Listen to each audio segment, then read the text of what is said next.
Donc, bonjour à tous, mon TIPE traite donc de la pousse sous vide de Clostridium sporogenes. Donc Clostridium sporogenes, qui est un bacille anaérobie strict, est d'habitude cultivé en jarre anaérobie, et cette méthode présente des coûts, notamment des poudres pour désoxygéner la jarre, qui contiennent des produits chimiques chers, en particulier des catalyseurs au palladium, et enfin, voilà, des choses difficiles à produire. Et il y a aussi tous les coûts d'incubation au niveau de la température, puisque si l'on chauffe les cultures à une certaine température pendant un temps assez long, inévitablement il y a des coûts d'électricité derrière. Nous avons donc voulu tester une alternative possible, la pousse sous vide, qui permettrait une réduction considérable du temps de chauffage, puisque le vide est un isolant thermique et que le vide permet aussi d'éliminer l'oxygène sans qu'il y ait besoin d'un produit chimique cher particulier. Donc je vais rapidement présenter la souche, dire pourquoi nous avons choisi celle-ci, puis notre démarche, notre expérience et nos résultats. Donc Clostridium sporogenes, c'est un bacille anaérobie strict sporulent. Anaérobie strict donc qui ne peut pas se développer en présence d'oxygène, qui meurt en présence d'oxygène, et sporulent, c'est-à-dire que son principal désavantage, la principale cause pour laquelle on le recherche, dans l'alimentaire, les spores sont difficiles à éliminer pour les boîtes de conserve et on risque d'en retrouver qui contaminent la nourriture. Ces sporogenes réalisent donc la fermentation butyrique, c'est donc une voie métabolique qui lui permet de produire de l'énergie à partir du glucose.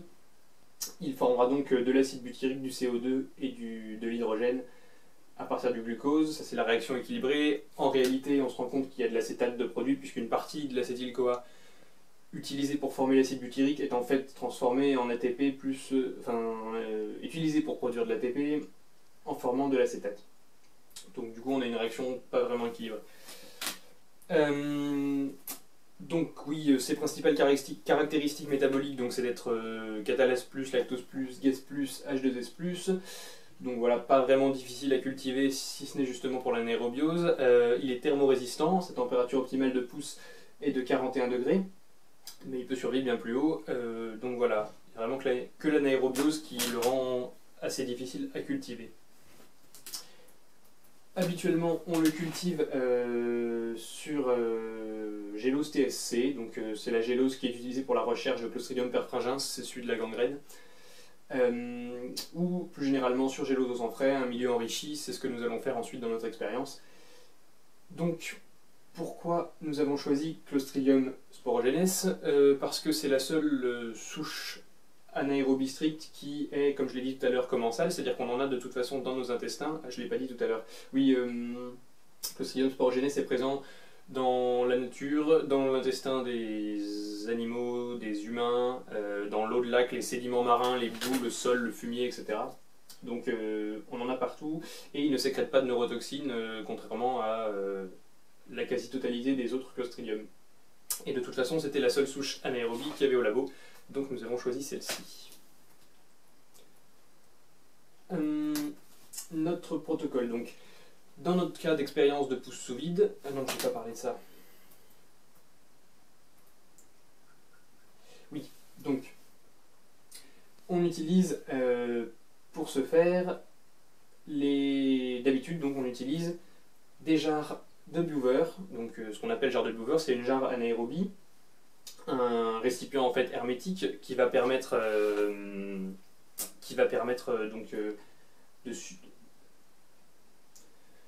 on les cultive habituellement donc en jarre de Buver.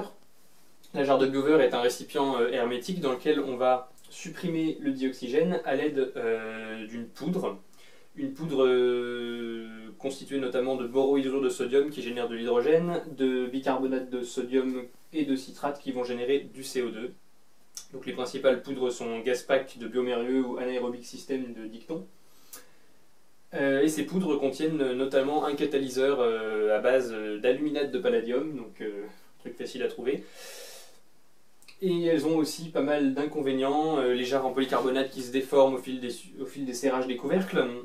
Les jarres qui sont en acier, elles ne se déforment pas, mais elles sont beaucoup plus chères.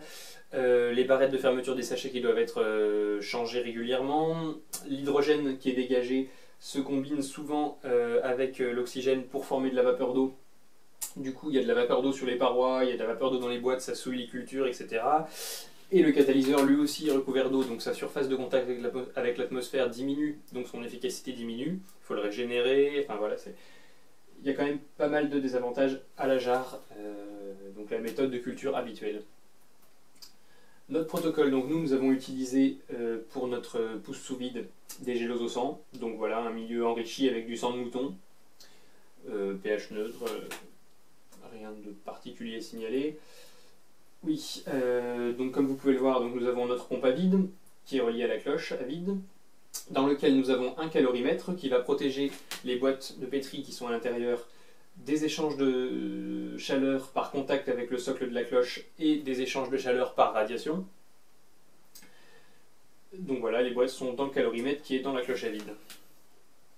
Notre protocole, donc nous avons donc préchauffé les 6 boîtes de pétri à 44 degrés, je vais expliquer pourquoi 44 plus tard, pendant 10 minutes, donc un temps relativement court de préchauffage. On ensemence les 6 boîtes avec donc Clostridium sporogenes par isolement encadrant classiquement. Et donc on va mettre 3 boîtes qui seront les témoins en jarre anaérobie, donc méthode classique dans une vraie étuve qui chauffe à 41 degrés, et 3 boîtes essai, donc sous la cloche à vide, dans un calorimètre artificiel.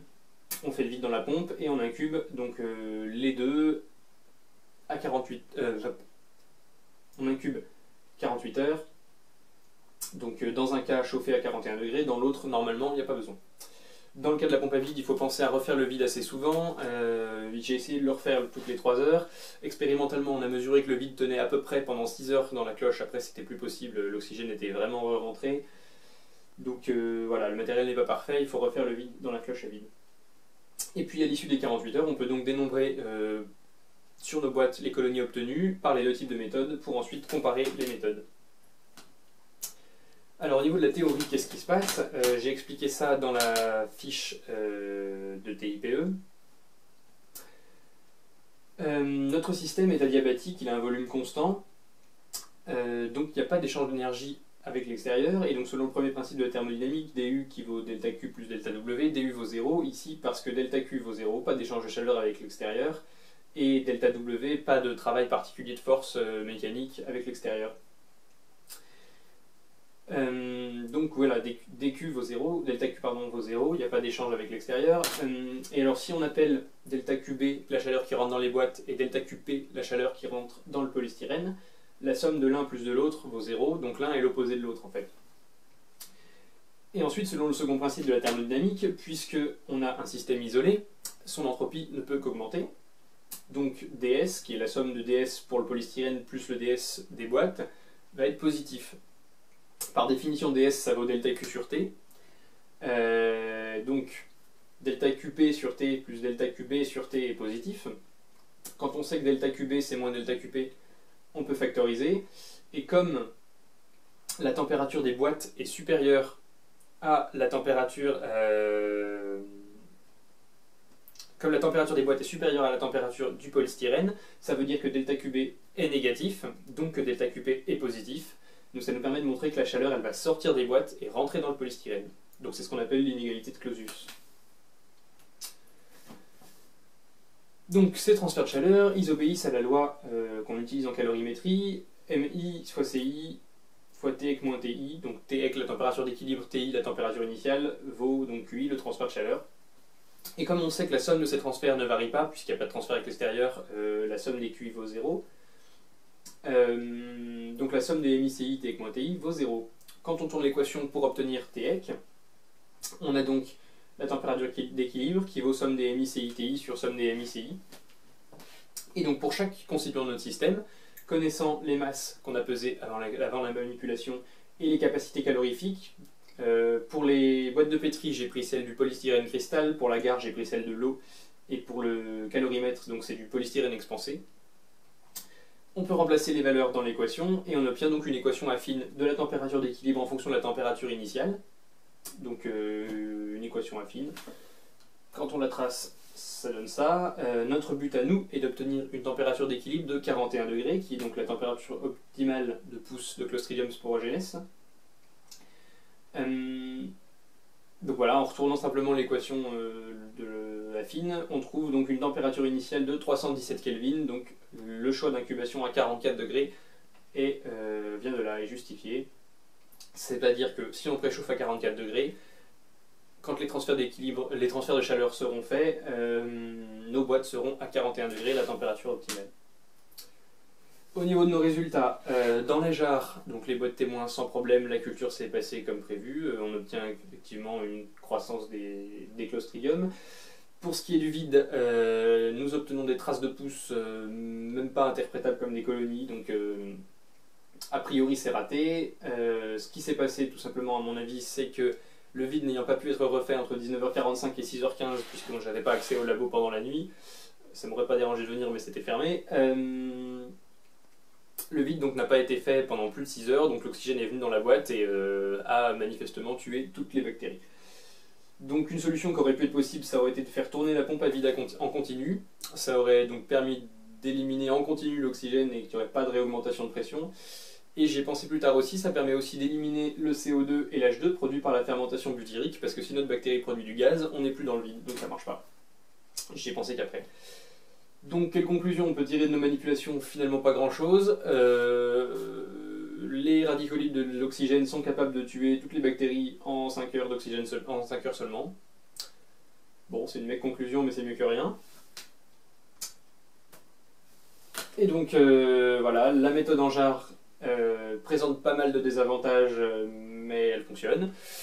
Et la méthode sous vide, théoriquement fonctionne, en théorie il n'y a pas de problème donc, mais elle va donc nécessiter une pompe à vide qui tourne toute la nuit. Et donc finalement on perd l'intérêt du début qui était d'économiser de l'électricité par rapport au chauffage, à l'incubation, voilà, au chauffage des bactéries.